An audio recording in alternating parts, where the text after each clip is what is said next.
Hey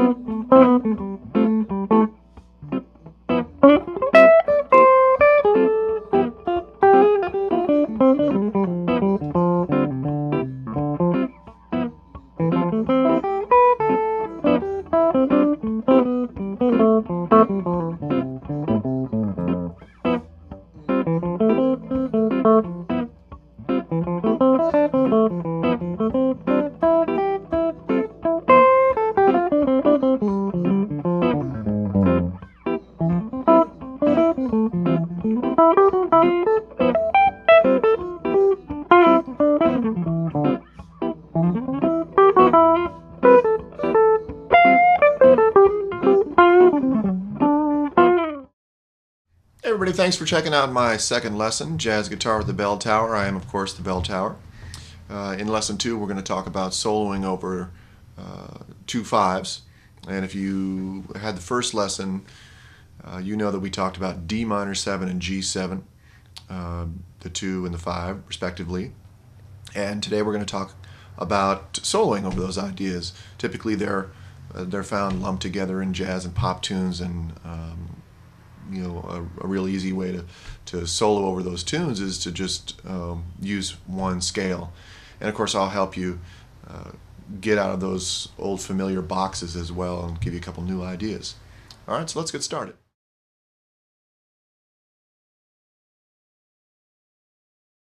Okay, so here we go. As I mentioned in the introduction, we're going to practice soloing over 2 5, in this case D minor 7 to G7.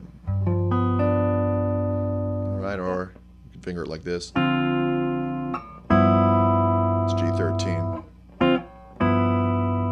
Okay, and I guess the first place we could start would be the minor pentatonic scale.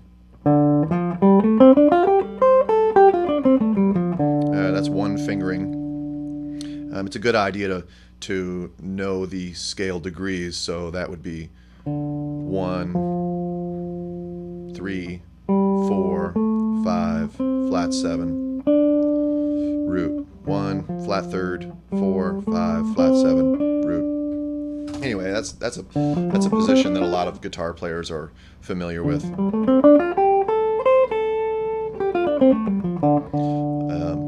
One thing that you often hear jazz guys do is add the 9th scale degree. So in this case, we would have this sound. And they would add the 6th scale degree. Right? And I think on my little introduction, I was soloing over this 2 5 vamp, and I started out with a phrase that went,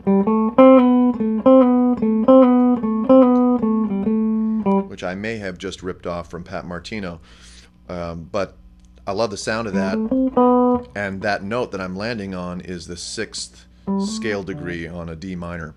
So again, those notes could be D, E, F, G, A, B natural, C. Alright.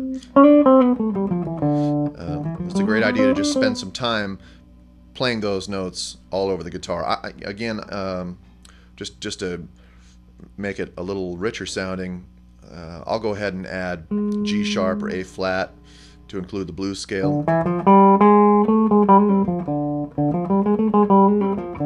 Right, or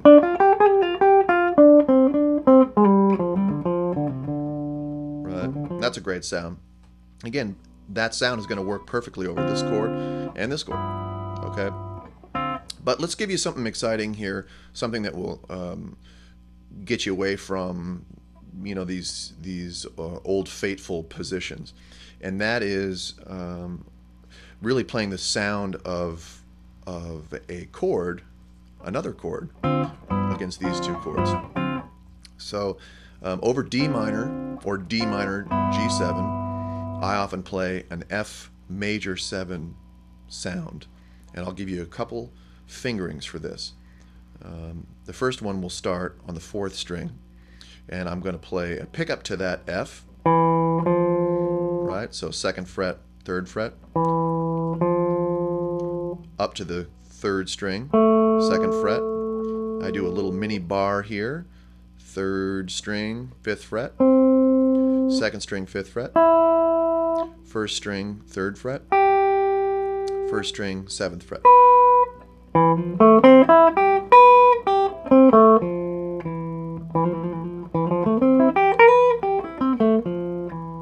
Okay, let me show you how I would play that up the guitar neck. Now I'm going to start at the 7th fret, and I'm starting on the 5th string.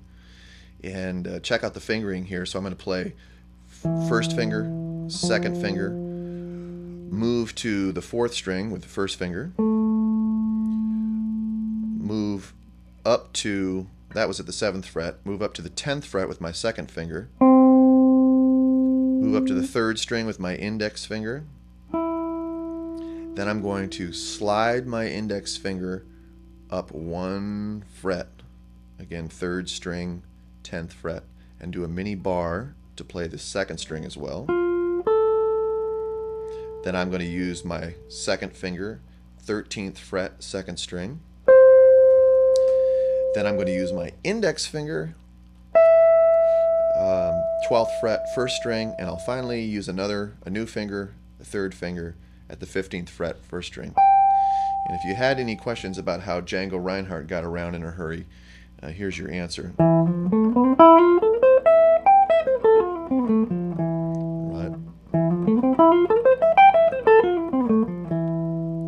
I'm covering a lot of ground there with just a couple of fingers. But that's a great sound over that chord or over this chord. Right. Over any D minor 7 or any G7. If you're a fan of George Benson's playing, especially that earlier cookbook stuff, you'd hear George play that phrase in reverse from the 12th fret.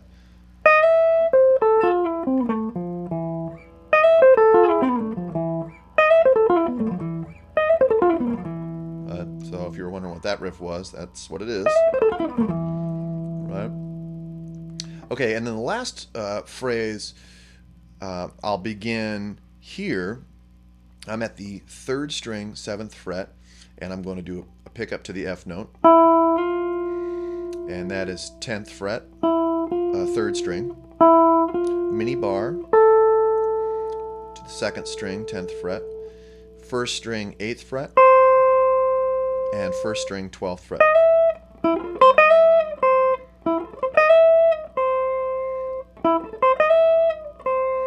Alright, so again, just to review, here is my first phrase down here.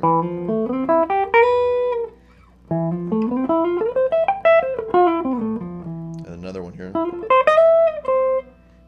So, anyway, those are great sounds, and I'd encourage you to spend a fair amount of time just setting up a vamp if you have a loop pedal, or if you can record yourself playing a vamp similar to the one that I played that you heard at the intro to this lesson.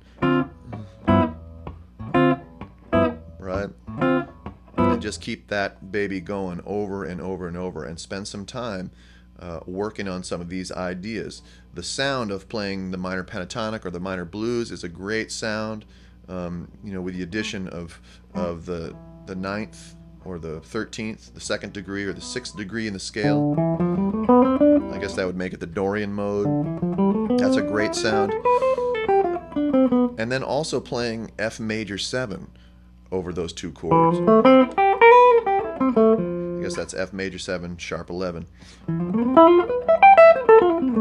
And those are some great sounds. And that playing that F major breaks up the sound of you playing stepwise over these chords, and really creates some excitement. When you start playing wider intervals, it becomes more intense.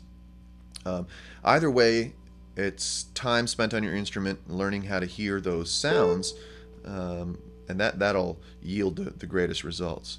Again, if you have any questions about any of these lessons, please feel free to go to www.belltowertrio.com and send me an email, and I'll be happy to respond. Thanks again, and good luck.